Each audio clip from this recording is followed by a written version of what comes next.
नमस्कार, मैं निकिता शुक्ला और आप देख रहे हैं समय भारत 24x7। सीआरपीएफ कैंप में हुई फायरिंग। सुकमा में जवान ने अपने ही साथियों पर AK-47 से बरसाई ताबड़तोड़ गोलियां। छत्तीसगढ़ के सुकमा में सीआरपीएफ कैंप में रात 1 बजे जवान ने बड़ी वारदात को अंजाम दिया है। दरअसल कैंप के एक जवान ने अपने ही साथियों पर रात 1 बजे गोली चला दी। इस घटना में 4 जवानों ने अपनी जान गंवाई, वहीं 3 जवान घायल हो गए, जिन्हें इलाज के लिए अस्पताल में भर्ती कराया गया है। बताया जा रहा है कि घायल जवानों में एक ही हालत गंभीर बनी हुई है। सीआरपीएफ कैंप के जिस जवान पर साथियों पर गोली चलाने का आरोप है, वह देर रात नक्सली क्षेत्र में ड्यूटी पर तैनात था। बताया जा रहा है कि इसी दौरान जवानों के बीच कुछ विवाद हो गया, जो हिंसा में बदल गया। इसके बाद सीआरपीएफ के जवान ने अपना आपा खो दिया और उसने इतनी बड़ी वारदात को अंजाम दे दिया। नवाब मलिक ने ट्वीट करके समीर वानखेड़े पर एक बार फिर से निशाना साधते हुए बोले, क्या आपकी साली ड्रग व्यापार में शामिल है? आर्यन खान ड्रग्स के इस मामले के बाद अब यह मामला पूरी तरह से समीर वानखेड़े बनाम नवाब मलिक हो चुका है। नवाब मलिक शुरू से ही एनसीपी अधिकारी पर हमला कर रहे थे और अब सोमवार को उन्होंने नया खुलासा किया है। उन्होंने अपने ट्विटर हैंडल पर समीर वानखेड़े की साली हर्षदा दीनानाथ रेड्डीकर पर ड्रग व्यापार से संबंध होने का आरोप लगाया है। इसके साथ ही उन्होंने इस मामले में पुणे कोर्ट में लंबित चल रहे मामले के सबूत भी पेश किए हैं। मंदसौर जिला मुख्यालय से करीब 3 किलोमीटर की दूरी पर गांव खिलचीपुरा में प्राचीन कुबेर मंदिर है। केदारनाथ के बाद मध्य प्रदेश के मंदसौर में यह दूसरा कुबेर मंदिर है, जहां भगवान कुबेर की पश्चिमी मुखी प्रतिमा है। यह मंदिर करीब 1300 साल से 1400 साल पुराना बताया जा रहा है। वर्तमान में यह मंदिर पुरातत्व विभाग के संरक्षण में है। यह कुबेर प्रतिमा गुप्त काल की है। साथ ही ऐसी प्राचीन मान्यता है कि यह मंदिर उड़कर जा रहा था, जिसे गोस्वामी समाज के संत ने अपनी योग शक्ति से खिलचीपुरा में उतार लिया था। तब से वह मंदिर यहीं स्थापित है। क्या नाम है आपका? मेरा नाम गोपाल सिखवाल है। यहाँ पे आप व्यवस्था देखते हैं? हाँ, मैं व्यवस्था देखता हूँ। मंदिर का क्या इतिहास है, क्या परंपरा है, क्या रिवाज है? ये मंदिर 1300 साल पुराना है और ये उड़ के आया था, तो यहाँ के गुरु महाराज ने इसको यहीं उतार लिया। इस मंदिर की बिना नींव का मंदिर है ये, और इसकी मान्यता ये है कि यहाँ हर साल धनतेरस पे कुबेर देवता की पूजा होती है और कुबेर देवता शिव परिवार सहित विराजित है। यहाँ कहाँ से आते हैं यहाँ पे लोग? यहाँ दूर दूर से, दिल्ली से, बम्बई से, गुजरात से, राजस्थान से, सब तरफ से आते हैं दर्शन करने। क्या और यहाँ की ये मान्यता है कि जो भी आपकी मनोकामनाएं, जो भी इच्छाएं हैं, सब यहाँ पूर्ण होती है। क्या और ये इस मंदिर पे हर बुधवार और अमावस्या को अभिषेक चोला चढ़ता है। क्या और उस समय भी बाहर से श्रद्धालु आते हैं और जिनकी कोई भी मनोकामना होती है वो सब मनोकामनाएं पूर्ण होती है। इस मंदिर को धोलागढ़ महादेव के नाम से भी जाना जाता है। इस मंदिर में 4 फीट ऊंचा शिवलिंग है। साथ ही माता पार्वती और गणेश के साथ पास ही पश्चिम मुखी कुबेर भगवान की प्रतिमा भी विराजमान है। पंडित जी, केदारेश्वर के बाद मंदसौर में कुबेर भगवान शिव पार्वती के साथ में पूरे परिवार के साथ में बैठे हैं और पश्चिम मुखी कुबेर भगवान मंदसौर में है। यह कितने पुराने? यह प्राचीन समय में यतियों द्वारा उड़ा के लाया गया मंदिर है। प्राचीन समय में यतियों द्वारा उड़ा के लाया गया मंदिर है। भगवान शिव के साथ भगवान कुबेर विराजमान है। एक हाथ में धन की पोटली लिए, 2 में शस्त्र लिए, 1 में प्याला लिए तथा नेवले में विराजमान है। भगवान कुबेर की धनतेरस के दिन पूजा अर्चना करने से धन धान से परिपूर्ण होते हैं तथा धनतेरस के दिन भगवान कुबेर के दर्शन करने से व्यापार वैसा अर्थव्यवस्था अच्छी होती है तथा भगवान कुबेर शिव के प्रिय मित्र हैं, जो भगवान कुबेर धन कुबेर कहे जाते हैं। पश्चिम मुखी भगवान कुबेर एक केदारेश्वर के बाद मंदसौर के खिलचीपुरा ग्राम में स्थित है। कितने वर्ष पुराना मंदिर लगता है? यह इतिहासकारों के द्वारा तो गुप्तकालीन बताया गया है, परंतु इसकी कोई अभी तक कोई इसकी मुझे जानकारी नहीं। आप कितनी पीढ़ियों से पूजा करते हैं? हम परंपरागत वंशज पूजा करते आ रहे हैं। भगवान कुबेर प्रतिमा में बड़े पेट वाले हैं। चतुर्भुजधारी इस प्रतिमा में सीधे हाथ में धन की थैली और दूसरे हाथ में प्याला धारण किया हुआ और 2 हाथों में शस्त्र है। इस प्रतिमा में भगवान कुबेर नेवले पर विराजमान है। इस मंदिर में धनतेरस पर भक्तों का तांता सुबह 4 बजे से लगने लगता है। धनतेरस पर भगवान कुबेर के दर्शन कर लोग अपनी मनोकामना के साथ भगवान के चरणों में नतमस्तक होते हैं। बड़ी संख्या में भक्त सिर्फ मंदसौर ही नहीं बल्कि आसपास के जिलों और राज्यों से भी दर्शन के लिए आते हैं। कितने टाइम से आ रहे हैं आप यहाँ? मैं लगातार 20 वर्षों से आ रहा हूँ यहाँ। क्या मान्यता है यहाँ की? एक ही मान्यता है, धनतेरस के दिन कुबेर देवता जी के और लिंग ज्योतिर्लिंग जो दर्शन है, माँ शिव जी के दर्शन करने से धन प्राप्ति होती है। हर खुशियों का भंडार भरा रहता है, माँ लक्ष्मी के द्वार खुले रहते हैं, हर चीज़ मांगे जो मिलती है यहाँ पे। प्रशासन की तरफ से क्या तैयारी? प्रशासन की तरफ से अच्छी तैयारी है। महंगे होते ही पेट्रोल और डीजल के दामों पर सियासत होनी शुरू हो गई है। पंजाब के सीएम चरणजीत सिंह चन्नी ने कांग्रेस की ही राजस्थान सरकार को घेरे में ले लिया। पंजाब में महंगे पेट्रोल और डीजल पर सियासत अभी जारी है। रविवार को पंजाब में हुई कैबिनेट की मीटिंग के बाद सरकार ने पेट्रोल और डीजल के दामों में राहत दी है। पंजाब में अगले साल विधानसभा चुनाव होने वाले हैं।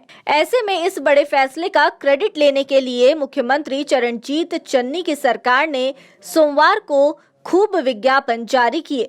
खास बात यह है कि इसमें सीएम चन्नी ने हरियाणा और दिल्ली को घेरने के चक्कर में राजस्थान में अपनी पार्टी की ही सरकार को घेर लिया।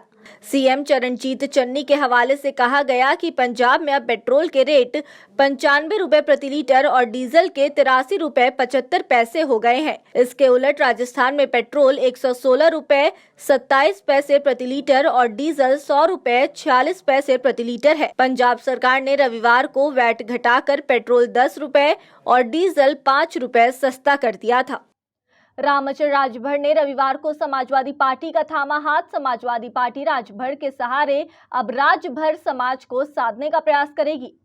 किसी जमाने में बसपा के पिछड़े चेहरे के रूप में जाने जाने वालों में से रामचर राजभर रविवार को समाजवादी पार्टी में शामिल हो गए। सुहेल देव भारतीय समाज पार्टी के अध्यक्ष ओम प्रकाश राजभर पहले ही सपा के साथ चुनावी गठबंधन की घोषणा कर चुके हैं। रामचल के सपा में आने से अब राजभर मतों में बिखराव थम सकता है। कारण पूर्वांचल में भी पिछड़ा समाज में अपनी पैठ रखने वाले रामचल अवध क्षेत्र में भी सपा को फायदा पहुंचा सकते हैं। अब हम बात करते हैं उत्तर प्रदेश के अमेठी की, जहां मंगलवार को भाजपा का सदस्यता अभियान का जोरदार आगाज हुआ। अभियान की कमान खुद भाजपा जिलाध्यक्ष दुर्गेश त्रिपाठी ने संभाली। जिलाध्यक्ष ने जिले के अलग अलग जगहों पर भाजपा सदस्यता कैंप में फीता काट कर शुभारंभ किया और सदस्यता फॉर्म में सदस्यों का विवरण भी भरा। दरअसल भाजपा के जिलाध्यक्ष दुर्गेश त्रिपाठी जिले के मुसाफिरखाना कस्बे में पहुंचे, जहां पर भाजपा सदस्यता कैंप का फीता काटकर सदस्यता अभियान का शुभारंभ किया। कार्यक्रम के दौरान भाजपा जिलाध्यक्ष दुर्गेश त्रिपाठी ने कहा कि भाजपा पार्टी ही एकमात्र ऐसी पार्टी है जो सर्वोन्मुखी विकास का वादा भी करती है और उन वादों को पूरा भी करती है। कार्यकर्ताओं के सम्मान का भी पूरा ध्यान रखती है। जिलाध्यक्ष ने कहा कि भाजपा एक परिवार है, कार्यकर्ता ही उसकी पूंजी है, जिनकी मेहनत और संघर्ष के दम पर भारतीय जनता पार्टी विश्व की सबसे बड़ी पार्टी बन गई। कैंप में पहले सदस्यता ग्रहण करने वाले सदस्यों को जिला अध्यक्ष ने शुभकामनाएं भी दी हैं। अध्यक्ष जी, आज कैंप लगा है, आपने रिबन काटा है, किस सिलसिले में है ये? सदस्यता अभियान का ये कैंप है भारतीय जनता पार्टी से जुड़ने के लिए, भारतीय जनता पार्टी से सबको जोड़ने के लिए, सर्व समाज को अपने साथ लाने के लिए भारतीय जनता पार्टी के कार्यकर्ताओं ने सदस्यता अभियान का एक कैंप लगाया है। उसी कैंप की शुरुआत आज गौरीगंज विधानसभा के मुसाफिरखाना मंडल में की गई है। उसी के तहत हम सभी कार्यकर्ता यहाँ पर एकत्रित हैं। आने जाने वाले सभी लोगों से बातचीत कर से उनसे आग्रह किया जाता है कि आप भारतीय जनता पार्टी के साथ आइए। देश के भविष्य को उज्जवल बनाने के लिए आप भारतीय जनता पार्टी के सहयोगी बनें। नवंबर के आखिर तक चलने वाला है। जिस तरह से आप कैंप लगा करके सदस्यता ग्रहण करवा रहे हैं, क्या लगता है कि इससे भाजपा को कितना फायदा होगा? सदस्यता तो हमारी ऑलरेडी इतनी ज़्यादा है, हम इसमें पुराने सदस्यों की भी सदस्यता का सत्यापन भी साथ साथ कर रहे हैं और कैंप लगा करके एक जनमानस के बीच में कि भारतीय जनता पार्टी की सदस्यता कहीं छिप करके नहीं होती। हमारा सबसे आग्रह है, हमारे नेतृत्व से प्रभावित होकर के आदरणीय मोदी जी, आदरणीय योगी जी के कार्यशैली से प्रभावित होकर के हर जनता हमसे जुड़ना चाहती है। उसी का एक ये रास्ता हमने निकाला है कि हम सार्वजनिक स्थानों पर बैठ रहे हैं लोग आ रहे हैं सदस्य बनकर। आने वाले विधानसभा चुनाव में इससे कितना फायदा होगा? आने वाले विधानसभा चुनाव में जो काम हमारी पार्टी ने किया है, हमारी सरकारों ने किया है, उसका प्रतिफल है कि हम पुनः सत्ता में आने जा रहे हैं। लोग आ रहे हैं आपके पास सदस्यता? हाँ, लोग सदस्य बनने के लिए स्वयं आ रहे हैं। दिल्ली में आतंकी हमले की आशंका जताई जा रही है। बिना पासपोर्ट और वीजा के रह रहे 12 विदेशी लोगों को किया गिरफ्तार।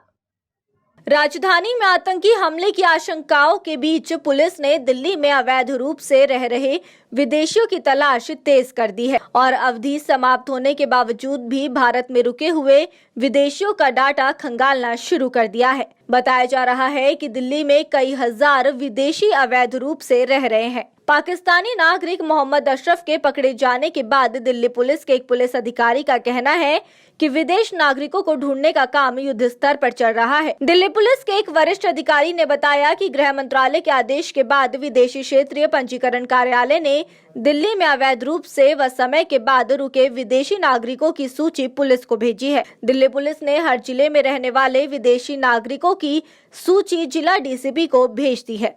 उत्तर प्रदेश में जीका वायरस से जारी अलर्ट। कानपुर में बढ़ रहे जीका संक्रमण से प्रयागराज में भी अलर्ट हुआ स्वास्थ्य महकमा।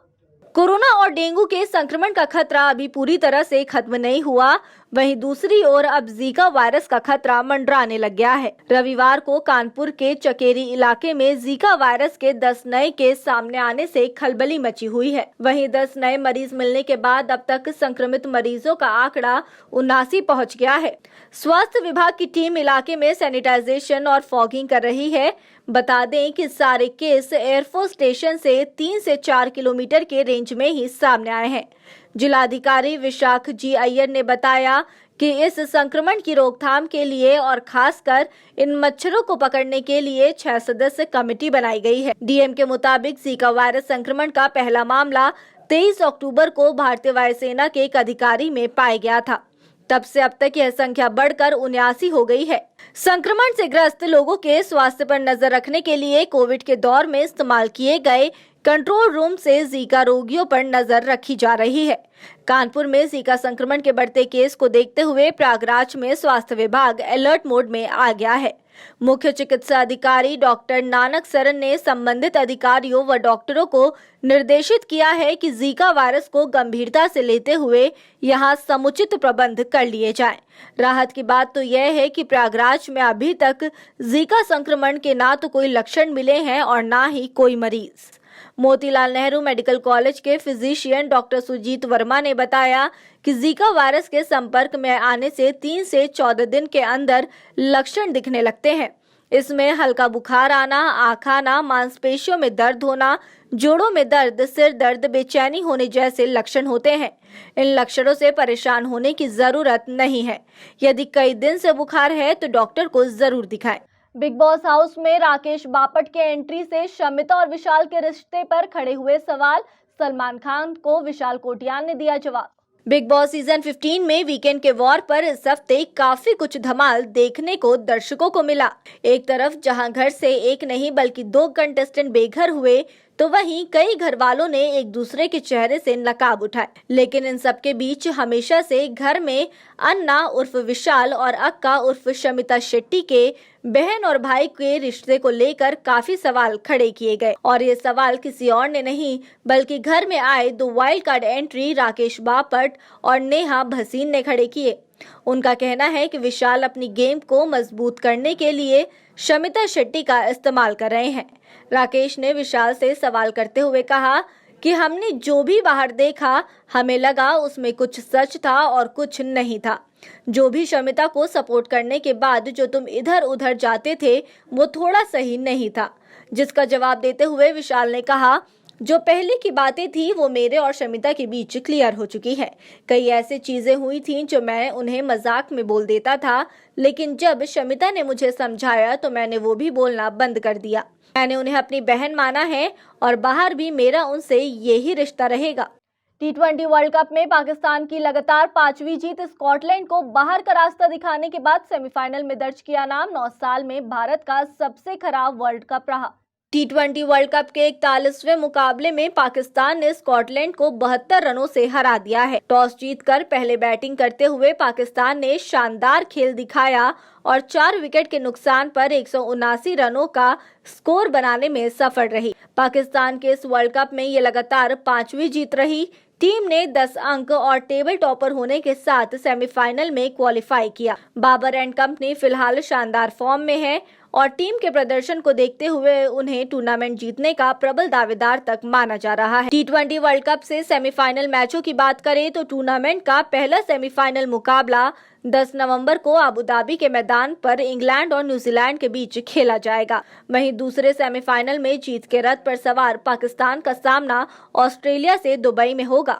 ऐसे ही बड़े खबरों को देखने के लिए जुड़े रहिए समय भारत 24/7 के साथ। तब तक के लिए दीजिए इजाजत।